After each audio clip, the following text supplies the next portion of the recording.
Hi everybody, welcome to Cherry TV Telugu YouTube channel. ఎప్పటిలాగానే top 10 GK and current affairs బిట్స్తో మరో వీడియోతో మీ ముందుకు నేను వచ్చేసాను. ఈ వీడియోలో top 10 GK and current affairs బిట్స్ని పరిశీలన చేసేద్దాం. సరే, మొదటి బిట్ని ఇప్పుడు మనం చూస్తున్నాం. బిట్ నెంబర్ 1, భారతదేశపు 75వ రిపబ్లిక్ డే వేడుకల్లో ముఖ్య అతిథిగా పాల్గొన్న ఇమాన్యుయల్ మెక్రాన్ ఏ దేశపు అధ్యక్షుడు అన్నది ప్రశ్న. జవాబు గుర్తించండి. ఫ్రాన్సా, జర్మనీయా, పోర్చుగల్లా, బ్రిటనా? సరైన జవాబుని గుర్తించండి. జవాబు ఆప్షన్ ఏ, ఫ్రాన్స్ సరైనటువంటి జవాబు. భారతదేశపు 75వ రిపబ్లిక్ డే వేడుకల్లో ముఖ్య అతిథిగా పాల్గొన్న ఇమాన్యుయల్ మెక్రాన్ ఫ్రాన్స్ దేశపు అధ్యక్షుడు. బిట్ నెంబర్ 2, రెండవ బిట్ని చూద్దాం. క్రింది వాటిలో సరైన అంశంని గుర్తించండి, సరైన వాక్యంని గుర్తించండి. దేశ రాజధాని ఢిల్లీలోని కర్తవ్య పథ్లో 2024 రిపబ్లిక్ డే వేడుకలను నిర్వహించారు.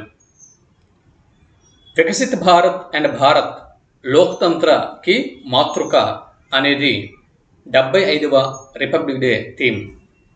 రాష్ట్రపతి ద్రౌపది ముర్ము జాతీయ పతాకంని ఆవిష్కరించి వందనం తెలియజేశారు.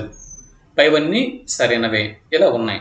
ఈ 4 ఆప్షన్లలో సరైన ఆప్షన్ని గుర్తించండి. జవాబు ఆప్షన్ డి సరైనటువంటి జవాబు. దేశ రాజధాని ఢిల్లీలో కర్తవ్య పథ్లో 2024 సంవత్సరపు రిపబ్లిక్ డే వేడుకల్ని నిర్వహించారు. వికసిత్ భారత్ అండ్ భారత్ లోక్తంత్రకి మాతృక అనేది 75వ రిపబ్లిక్ డే థీమ్ కాగా, రాష్ట్రపతి ద్రౌపది ముర్ము గారు ఈ 75th రిపబ్లిక్ డే ఉత్సవాల్ని ఆవిష్కరించుకొని జాతీయ పతాకాన్ని ఆవిష్కరించి వందనం తెలియజేశారు. పై 3 స్టేట్మెంట్లు కూడా సరైనవే. ఇప్పుడు మూడవ బిట్ని చూద్దాం.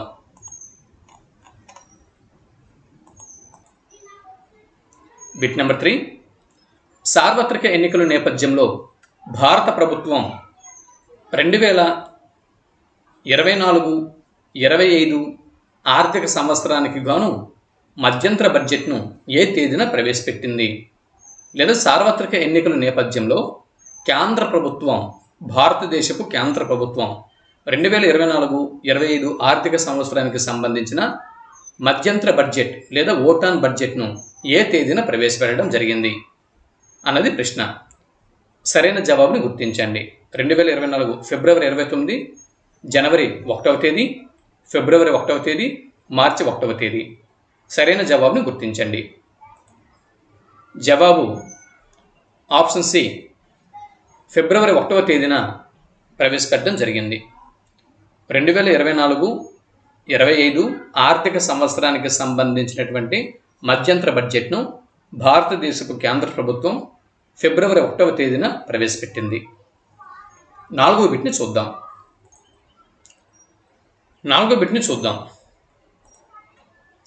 ఆంధ్రప్రదేశ్ రాష్ట్రంలో 2024-25 ఆర్థిక సంవత్సరానికి గాను ఓటాన్ అకౌంట్ బడ్జెట్ను ఏ తేదీన ప్రవేశపెట్టారు? ప్రశ్న మరోసారి. ఆంధ్రప్రదేశ్ రాష్ట్రంలో 2024-25 ఆర్థిక సంవత్సరానికి గాను ఓటాన్ అకౌంట్ బడ్జెట్ను ఏ తేదీన ప్రవేశపెట్టారు? 4 ఆప్షన్లు ఉన్నాయి. వీటిలో సరైన ఆప్షన్ని గుర్తించండి. జవాబు ఆప్షన్ బి, ఫిబ్రవరి 7వ తేదీ సరైనటువంటి జవాబు. ఫిబ్రవరి 1st డేట్న కేంద్ర ప్రభుత్వ బడ్జెట్ని ప్రవేశపెట్టారు. ఫిబ్రవరి 7th డేట్న ఆంధ్రప్రదేశ్ రాష్ట్ర బడ్జెట్ని ప్రవేశపెట్టారు. ఫిబ్రవరి 1 కేంద్ర ప్రభుత్వ మధ్యంతర బడ్జెట్, ఫిబ్రవరి 7 ఆంధ్రప్రదేశ్ రాష్ట్రపు మధ్యంతర బడ్జెట్ ప్రవేశపెట్టడం జరిగింది. 5వ బిట్ని చూద్దాం. 5వ బిట్టు, తెలంగాణ రాష్ట్రపు ఓటాన్ అకౌంట్ బడ్జెట్ను 2024-25 ఆర్థిక సంవత్సరానికి గాను ఆ రాష్ట్ర శాసనసభలో ఏ తేదీన ప్రవేశపెట్టారు? కేంద్ర ప్రభుత్వం మధ్యంతర బడ్జెట్ ఫిబ్రవరి 1, ఆంధ్రప్రదేశ్ రాష్ట్రపు మధ్యంతర బడ్జెట్ ఫిబ్రవరి 7, కాగా తెలంగాణ రాష్ట్రపు ఓటాన్ అకౌంట్ బడ్జెట్ లేదా మధ్యంతర బడ్జెట్ను ఏ తేదీన ప్రవేశపెట్టారు? జవాబు ఆప్షన్ సి, ఫిబ్రవరి 10వ తేదీ.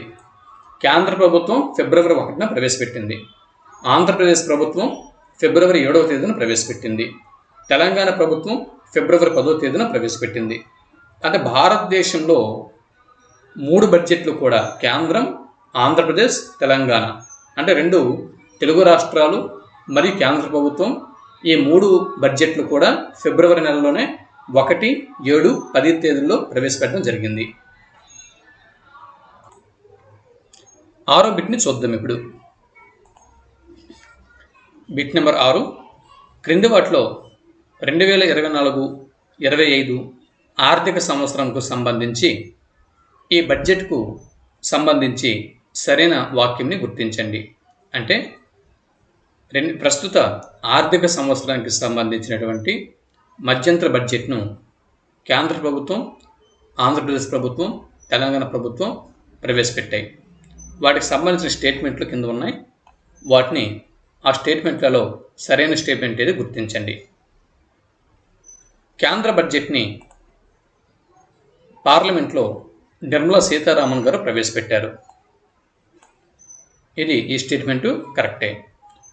ఆంధ్రప్రదేశ్ రాష్ట్ర బడ్జెట్ను ఆంధ్రప్రదేశ్ శాసనసభలో బుగ్గన రాజేంద్రనాథ్ రెడ్డి ప్రవేశపెట్టారు. ఈ స్టేట్మెంట్ కూడా సరైనదే. తెలంగాణ రాష్ట్ర బడ్జెట్ని ఆ రాష్ట్ర శాసనసభలో బట్టి విక్రమార్క గారు ప్రవేశపెట్టారు. 3 స్టేట్మెంట్లు కూడా సరైనవే. కాబట్టి ఆప్షన్ డి ఈ స్టేట్మెంట్ సరైనది.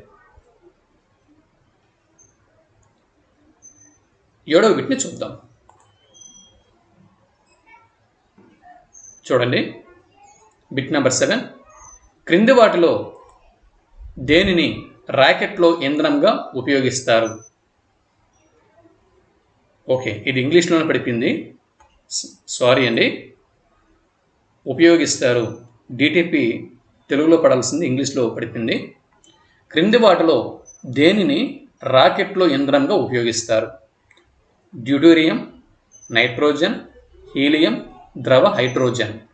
ఈ 4ంట్లో దేనిని రాకెట్లో ఇంధనంగా ఉపయోగిస్తారు? ఇప్పుడు వివిధ కక్ష్యల్లోకి, భూకక్ష్యల్లోకి, రోదశలోకి వివిధ ఉపగ్రహాలను మోసుకు వెళ్ళేటటువంటి ర్యాకెట్లు మోసుకు వెళ్తూ ఉంటాయి, ర్యాకెట్లను ప్రయోగిస్తూ ఉంటారు. అయితే ఆ ర్యాకెట్లలో ఇంధనంగా క్రింది వాటిలో దేన్ని ఉపయోగిస్తారు? జవాబు ఆప్షన్ డి, ద్రవ హైడ్రోజన్ సరైనటువంటి జవాబు. 8వ బిట్ని చూద్దాం. Bit number 8. వజ్రాల బరువును క్యారెట్లలో తెలుపుతారు. 1 క్యారెట్ విలువ ఎంత? బిట్ మరోసారి. వజ్రాల బరువును క్యారెట్లలో తెలుపుతారు. అయితే 1 క్యారెట్ విలువ ఎంత? ఇక్కడ 4 ఆప్షన్లు ఉన్నాయి. ఈ 4 ఆప్షన్లలో సరైన ఆప్షన్ని గుర్తించండి. జవాబు ఆప్షన్ సి, 200 మిల్లీగ్రాములు. 200 మిల్లీగ్రామ్స్ ఈక్వల్స్ టు 1 క్యారెట్. ఒక క్యారెట్కి 200 మిల్లీగ్రాములు ఇక్కడ ప్రమాణం అన్నమాట. 1 క్యారెట్ విలువ 200 మిల్లీగ్రాములు. 200 మిల్లీగ్రామ్స్ ఈక్వల్స్ టు 1 క్యారెట్. 9వ బిట్ని చూద్దాం. Bit number 9. లెడ్ పెన్సిల్ నందు ఉపయోగించే మూలకం ఏది? సాధారణంగా స్టూడెంట్స్ పెన్సిల్స్ని ఉపయోగిస్తూ ఉంటారు, అవునా? అప్సరా పెన్సిల్, నటరాజ్ పెన్సిల్, ఇంకా ఈ మధ్య చాలా కంపెనీస్ వచ్చాయి, పెన్సిల్స్ని స్టూడెంట్స్ ఉపయోగిస్తూ ఉంటారు. అయితే ఈ దీన్నే ఈ పెన్సిల్స్నే లెడ్ పెన్సిల్స్ అని చెప్పి అంటాము. అయితే ఈ లెడ్ పెన్సిల్స్ నందు ఉపయోగించే మూలకం క్రింది వాటిలో ఏది? Lead, graphite, uranium, quartz. వీటిలో సరైన ఆప్షన్ని గుర్తించండి. జవాబు ఆప్షన్ బి గ్రాఫైట్ సరైనటువంటి జవాబు. గ్రాఫైట్ సరైనటువంటి జవాబు. ఓకే, 9 బిట్లు పూర్తయ్యాయి. ఇప్పుడు 10వ బిట్ని చూద్దాం. Bit number 10. బ్లీచింగ్ పౌడర్ యొక్క రసాయన నామం ఏమిటి? బిట్ మరోసారి. బ్లీచింగ్ పౌడర్ యొక్క రసాయన నామం ఏమిటి?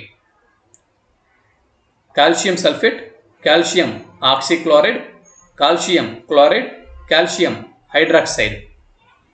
వీటిలో సరైన సమాధానాన్ని గుర్తించండి. బ్లీచింగ్ పౌడర్ యొక్క రసాయన నామం. జవాబు option B calcium oxychloride. Calcium oxychloride సరైనటువంటి జవాబు. ఇవ్వండి, ఈ వీడియోలో మరో top 10 GK and current affairs బిట్స్ని మనం చూసేసాం కదా. మరో వీడియోలో మరో top 10 GK and current affairs బిట్స్తో మళ్ళీ కలుసుకుందాం. అంతవరకు సెలవు. నమస్తే.